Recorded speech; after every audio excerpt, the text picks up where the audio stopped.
Madame, Monsieur, bonsoir et bienvenue dans le 20h de TFM. Dans l'actualité de ce mercredi, drame de l'immigration clandestine, l'exode des Sénégalais vers les îles Canaries préoccupe l'État et les organisations non gouvernementales. Le gouvernement décidé à contrer le phénomène, vous le verrez.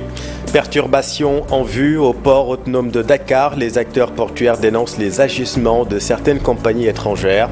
On vous explique tout dans cette édition. Les feux de brousse dévorent le tapis herbacé à Matam. Le feu s'est encore déclaré à Boinadi récemment. Les habitants appellent à l'aide. Voilà pour les titres et tout de suite le développement.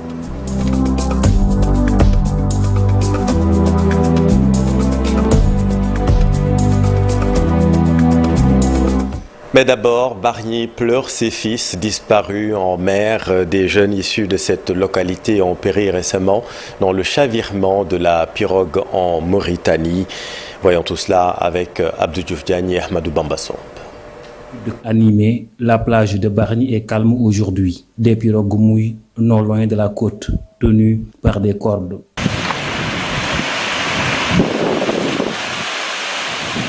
Quelques mètres de là, au quartier Guigui, la famille Ndour fait le deuil de ses deux filles décédées dans l'accident de la pirogue en Mauritanie. Il n'avait pas le droit de partir. Lui, il n'était même pas au courant. Il l'a su trop tard. Quand la catastrophe est arrivée, on a eu écho de 13 morts. Le ministre est parti là-bas. Il a dit qu'il y a 13 morts. On les a enterrés là-bas. Bon, les rescapés nous ont dit que Alimatou Ndour et Awa Ndiaye Ndour font partie des décédés. Retour vers la plage sous une tente entre plusieurs pirogues. Des pêcheurs retrouvés sur place acceptent de se prononcer au sujet de la pirogue dont on dit qu'elle a quitté Bargny avec à son bord 300 personnes avant de s'essouer sur la plage de Gadaye, Guédiawaye. Waa Espagne nga annoncé ba renforcer la sécurité. Këlëg mi dafa waroon taxaw mais ñooy dee dikkul Bargny seulement nag ñi kaa préparé ñu Bargny lay dëkk mais dayaa dem ba Touba yi jël ji fa ay clients ñii dem Matam ñii dem Fatick ñooñu bee ñu jëlee seen xaalis ñëw ñu am fay ña denc ba dara desul yow ba gis gaal gi di yëpp ñu ne gaal gi day yëpp gaal gi diwlo mais ñu si ëpp waa Bargny dem nañu sa taali añ. L'État est invité à surveiller davantage nos côtes pour éviter encore des morts. Le tiers de ces moyens-là pouvait arrêter les pirogues. Ça, c'est moi qui le dis. Je pense que ça devait être. Parce que quand il y a les drones, il y a la marine, il y a tout. Vraiment, ils doivent nous aider. Peut-être stationner même à Bargny, attendre ou bien voir toutes les pirogues et recenser. En attendant la réaction de l'État, ces membres d'INAPAS décident de veiller au grain. Turo c'est trop ñëpp nag manko nañ si ne gaal dootu fi tëmb fii si période yi comme période bi baaxul daal ba période bi baaxoo ñun ñëpp manko nañ il na pat mais moment bii nag comme baaxul dañoo taxaw ñun ñëpp. À noter que 2 pirogues ont quitté Bargny depuis 8 jours et jusqu'ici aucune nouvelle de ses occupants. Situation préoccupante donc de l'exode des Sénégalais vers les îles Canaries. L'immigration clandestine inquiète le gouvernement et les organisations non gouvernementales telles que l'OIM. Voyons tout cela avec Cher Diop. L'immigration irrégulière est un phénomène de plus en plus inquiétant. Et cette fois-ci, les femmes et les enfants constituent le plus gros lot de migrants. Un fait inédit, raison pour laquelle l'État du Sénégal a lancé la grande offensive contre les départs. Ce que nous assistons aujourd'hui dépasse la question de l'emploi. Parce qu'un enfant de 5 ans ne va pas en Europe pour travailler. Je veux dire, un enfant de 5 ans a toute une vie à construire. Déjà à s'éduquer, à aller à l'école. Personne ne peut douter ici que le Sénégal a un dispositif d'enseignement, d'école qui nous a permis à nous tous de faire nos humanités et de devenir ce que nous sommes. Mais ce que nous voyons aujourd'hui est inexplicable et l'État doit prendre toute cette toutes les dispositions pour freiner ce phénomène. La migration soit un choix informé, un choix bien pondéré et qu'il ne soit pas une nécessité comme aujourd'hui s'avère le cas avec tous les jeunes qui prennent la pirogue. Mettre fin à ce phénomène, une démarche communautaire. Après l'indignation, il faut accentuer la sensibilisation pour que nos jeunes frères, nos fils, nos filles comprennent que là où ils vont, ou là où ils espèrent que s'ils vont, ils auront une meilleure vie ou un espoir ou je ne sais quoi encore, et qu'ils comprennent que là-bas aussi, il y a énormément de difficultés. Des milliers de jeunes sont décédés en mer. La dernière en date, la pirogue qui a quitté Bargny avec plus de 200 personnes décédées. Et pourtant, réussir dans ce pays, une possibilité. Donc il faut déconstruire cette illusion qui existe en tout cas dans la tête de beaucoup de nos compatriotes qui consiste à penser qu'on ne peut que réussir à l'étranger. La grande offensive contre l'immigration irrégulière, un programme qui vise à faire engager une riposte sociale soutenue fondée sur une approche combinée de la dimension citoyenne et socio-économique du problème de l'immigration irrégulière. Ces jeunes Sénégalais décidés à chercher un mieux-être ailleurs, ces départs massifs illustrent en revanche l'échec des politiques publiques selon Mamadou Diop Decroix. Pour le candidat déclaré, le gouvernement a lamentablement échoué. C'est pas l'indignation, c'est bien, les gens écrivent, s'indignent, etc. Tout ça c'est bien. Mais la meilleure des choses, c'est de régler le problème. D'abord, d'un point de vue historique, l'immigration n'est pas irrégulière. Les jeunes, ils ne font que tirer les conséquences d'une surexploitation de l'Afrique et tout ce qui s'ensuit pendant des siècles et des siècles. Ceux qui sont bien de l'autre côté, les opportunités qu'ils vont chercher là-bas, vont les attirer de l'Afrique. D'accord? Une fois cela dit, c'est notre responsabilité qui est engagée. Nous devons créer les conditions pour que les opportunités qu'ils vont chercher là-bas puissent exister ici et en abondance. Et ça, ce n'est pas de la démagogie, c'est parler vrai. C'est-à-dire que le pays a les richesses qu'il faut pour que les jeunes n'émigrent plus. En tout cas, de cette façon-là. L'autre grand titre de cette édition, dans le nord du Sénégal, plus de 800 hectares en fumée, des feux de brousse voraces dévorent le tapis herbacé depuis la fin de l'hivernage. D'où récemment, le feu s'est encore déclaré dans la localité de Boynadji. Ses habitants appellent à l'aide. Ali Bandeliank. En fumée, le phénomène est plus que préoccupant cette année dans la région de Matam. Un violent feu de brousse s'est déclaré aux alentours de Tchambé, ravageant tout le tapis herbacé. Très vite dépassé par les flammes, les volontaires seront renforcés par les éléments des eaux et forêts avec 2 unités d'intervention. Immédiatement, nous avons dépêché sur les 2 unités, une unité légère de 2 mètres cubes et une grande unité de 6 mètres cubes. Actuellement, on est en train de faire face au feu pour rapidement le maîtriser rapidement. Moins de 2 mois seulement après la fin de l'hivernage, plus de 800 hectares sont partis en fumée, d'où l'appel de l'IREF de Matam. La région de Matam constitue l'épicentre des feux de brousse. Chaque année, nous perdons des hectares dus aux feux de brousse et c'est un peu difficile de mettre la main sur le pyromane. C'est pourquoi nous mettons en exergue une lutte préventive d'abord. La sensibilisation, sensibiliser l'ensemble des populations sur les dégâts causés par les feux. Là, actuellement, nous avons reçu 3 nouvelles unités de lutte, 3 citernes qui vont nous permettre de faire face au feu. Il est important encore pour moi de faire un plaidoyer par rapport à ça, de sensibiliser les populations. On est dans une zone pastorale, nous avons besoin du tapis herbacé qui sert d'alimentation pour les animaux. Il est important pour nous de pouvoir sauvegarder ce tapis herbacé donc, qui constitue la vache nourricière de l'élevage. Donc c'est pourquoi nous sensibilisons l'ensemble des populations par rapport à ça. La meilleure façon de lutter contre les feux de brousse, c'est d'éviter qu'il y ait feu. À l'instant que je vous parle, on a actuellement de 830 hectares. Contrairement à l'année passée, au même moment, on avait 5 ans pour 91 hectares. Ceci dénote encore l'ampleur du phénomène. Paysans et éleveurs dans un désarroi qui invite fortement les autorités supérieures à renforcer les moyens de lutte contre les nombreux feux de brousse. 82 feux de brousse depuis la fin de l'hivernage, la situation s'annonce très compliquée pour les mois à venir. Alors que le tapis herbacé n'a pas été bien fourni, le bétail risque gros cette année dans la région de Matam. Merci Ali. Dans l'actualité également, les acteurs portuaires brandissent la menace de grève et ils dénoncent les agissements de certaines compagnies étrangères. Plus de détails avec Étienne Sarr, président du collectif des acteurs portuaires avec Mamadou Fall.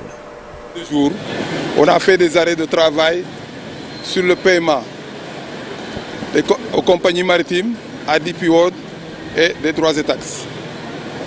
Ce n'est pas de gaieté de cœur qu'on l'a fait. On l'a fait parce qu'on est en train de subir une injustice sur des coûts, sur la marchandise qui arrive au port autonome de Dakar. Ceci est dit, on n'est plus dans cette possibilité de payer du magasinage, du surestaï ou des détentions sur des fautes qui ont été commises par ces multinationales. Le combat qu'on mène, ce n'est pas un combat pour nous, c'est un combat pour tout le peuple sénégalais. La cherté de la vie a été dite par le président de la République. Et on a travaillé là-dessus au moins sur 5 jours pour qu'on puisse voir les surcoûts, d'où ça vient, on puisse les élaguer afin que la vie soit moins chère à Dakar et que tout Sénégalais puisse accéder à cette vie. Malheureusement, des compagnies maritimes étrangères qui sont ici, établies chez nous font la loi. Colère des populations du grand quartier Thiès. Les populations ont fait face à la presse pour dénoncer l'état de délabrement très avancé du poste de santé de El Hadj Mohammedan Gaye. Voyons tout cela avec Cheikh Anta Diop et Seyla Tir. C'est lors de cette activité de circoncision que le comité de développement sanitaire du poste de santé de Grand Thiès, les populations et les personnels de santé se sont exprimés pour manifester leur colère. Le poste de santé est dans un état de délabrement très avancé. Les bâtiments menacent ruine. Poste bi li jafé-jafé moy depuis des années 80.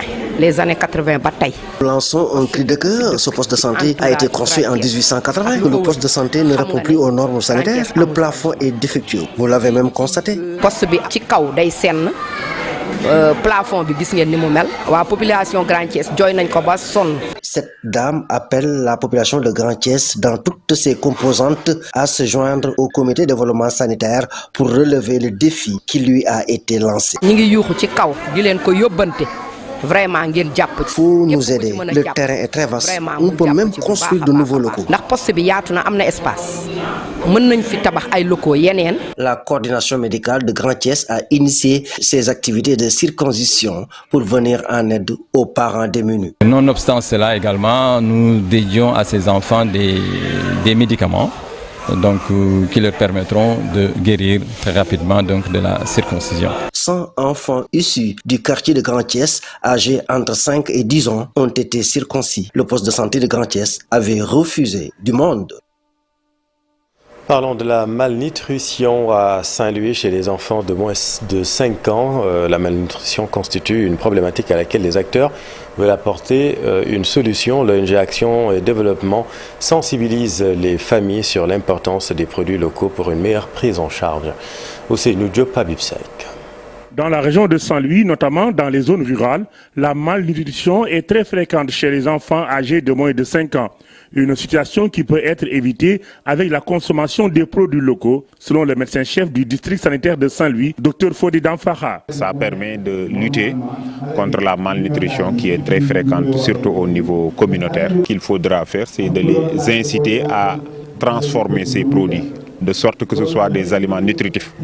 Cette journée de mobilisation tenue dans la commune de Fass avait pour but de sensibiliser les parents sur le choix qui doit être porté sur la nutrition des enfants. C'est que nous avons remarqué une prolifération de certains aliments qui sont donnés aux enfants et qui sont défavorables par rapport à la santé de l'enfant. Ce que nous préconisons par rapport à cette conférence, c'est de revaloriser nos produits que nous avons.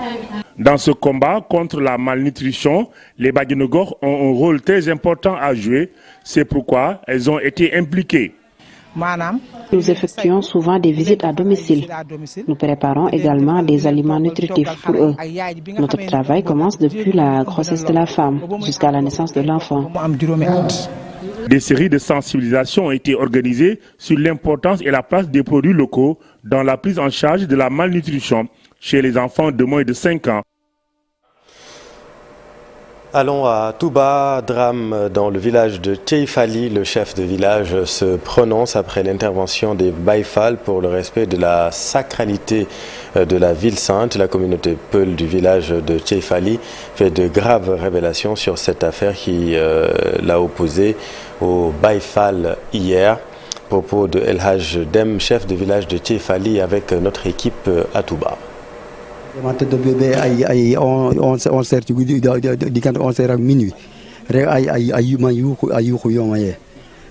C'est vers 23h minuit que nous avons été réveillés par les cris stridents des membres de la famille. C'est en ce moment que j'ai ouvert ma porte pour m'informer de ce qu'il se passait.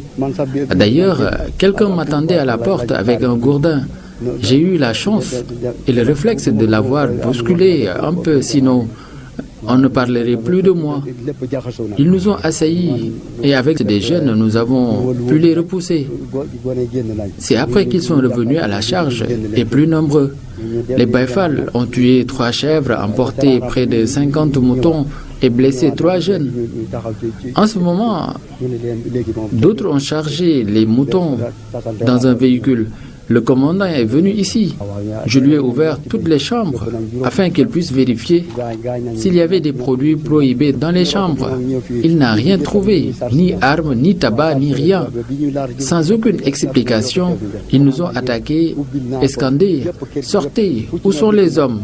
Sortez, nous allons... » Mon jeune frère, blessé à la tête, a été dépossédé de ses 450 000 francs qu'il gardait dans une sacoche.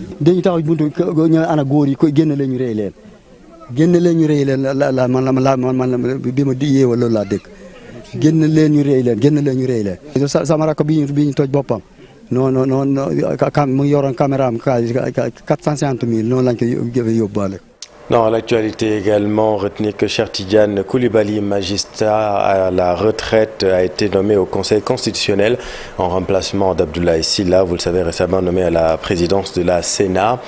Monsieur Cheikh Tidiane Koulibaly va prêter serment lundi, ainsi que de même que les nouveaux membres de la Sénat. C'est une information immédiate.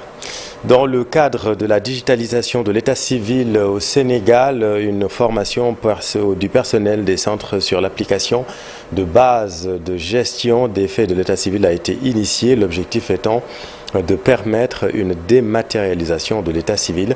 Écoutons Alioune Ousmane Sall, directeur général de l'Agence nationale de l'état civil, avec Fatou Bintou Conté. Vous savez, nous sommes dans le processus de digitalisation du système d'état civil sénégalais.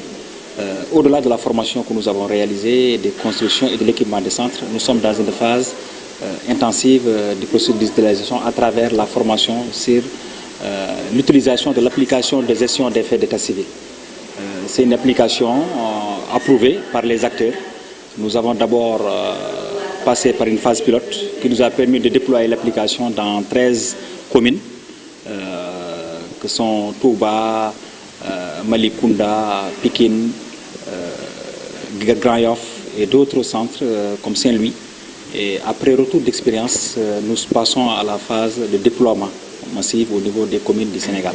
Dans une phase aussi d'indexation de données, nous venons d'indexer 6 millions d'actes. Et actuellement, pour l'interconnexion des centres, nous travaillons avec Senem. On vient d'interconnecter 68 centres à Dakar. Et d'ici décembre, nous aurons à interconnecter 200 centres au niveau national. Donc l'application est un outil extrêmement important dans le processus de l'interconnexion des centres et de la digitalisation et surtout de la sécurisation de l'état civil. Donc on forme les utilisateurs, à savoir les officiers et les agents d'état civil.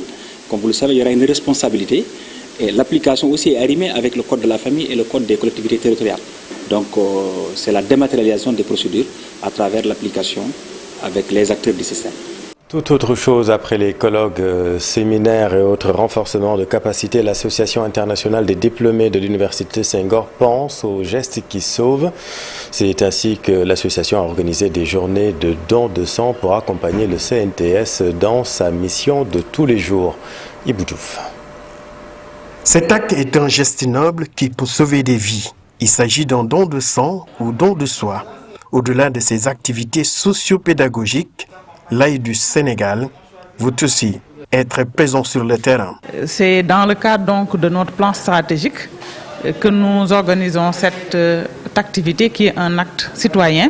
Donner du sang est un acte citoyen qui sauve des vies et qui également aide, contribue à soigner des malades, qui a comme marraine une de nos alumni de la 11e promotion, le professeur Adjaratou Waha Aïdara, Madame Ndiaye. Ce don de sang est une initiative de l'Association internationale des diplômés de l'Université Senghor, section Sénégal. On est tout le temps à la recherche de cela. Donc si on voit des associations qui sont organisées, qui se réunissent pour venir nous en donner, on est vraiment content de cela. Et simplement leur dire que au niveau du Sénégal, il nous faut 180 000 dons parce que selon les normes de l'OMS, il faut 2% de la population donneur de sang. AIDUS a compris cette nécessité de soutenir le Centre national de transfusion sanguine dans son combat de tous les jours. Nous ne savons pas qui va en bénéficier. Et nous ne savons pas si ce sera même un de nos parents, de nos proches, de nos amis qui vont en bénéficier. Donc le fait de partager notre humanité commune, donc l'humanité commune c'est ce que nous avons, l'esprit senghorien, donc à travers les différents départements et même les campus qui sont au-delà. Donc nous faisons don de ce que nous avons donc en individuel, notre diversité. Don de sang, ce processus par lequel AIDUS compte être plus utile à sa communauté, cette fois c'est à travers un don de sang. Dans l'actualité sportive, l'équipe nationale des U17 du Sénégal est dans la dernière ligne droite de sa préparation du mondial de la catégorie. Le sélectionneur Saliou Dia estime que ses protégés s'acclimatent bien après avoir bien terminé cette phase de préparation. Le voici. On entend plus ou moins la 4e phase de la préparation. Hier, on a bouclé un peu la 3e phase. Il s'agissait de s'acclimater un peu en Indonésie. De jouer un match amical contre l'Union Coréenne qui s'est très bien passé. On a gagné 6-1, mais je pense que ce qui est important, c'était un peu de jouer en altitude parce que là, on sentait qu'il y avait une certaine hauteur. Donc il fallait maintenant pousser les gosses, les amener un peu à la limite de la fatigue. Et c'est ça qu'on a plus ou moins fait. Ça s'est soldé par ce score. Et qui, au-delà du score, encore une fois, montre encore qu'il y a beaucoup d'aspects à améliorer, que ce soit sur le plan du bloc d'équipe, que ce soit sur le plan du pressing, que ce soit aussi sur le plan de l'efficacité. Ça veut dire que même si c'est des scores qui sont là, encore une fois, il y a un chantier, on a encore 4 à 5 jours pour travailler ça avant le match. Voilà, il va falloir maintenant qu'on soit très concentré, qu'on se plonge maintenant dans la compétition avec beaucoup de lucidité, beaucoup de concentration, beaucoup d'abnégation, parce que ça va être une compétition très serrée. Voilà, il va falloir qu'on y entre avec beaucoup d'humilité encore une fois. Balle orange à présent, l'Espagnol Alberto Antonio est le nouveau sélectionneur de l'équipe nationale féminine de basket du Sénégal. Le choix du jeune technicien de 38 ans est justifié par l'acceptation des conditions fixées par la Fédération sénégalaise de basket. Voici les précisions du directeur technique national Raoul Toupane.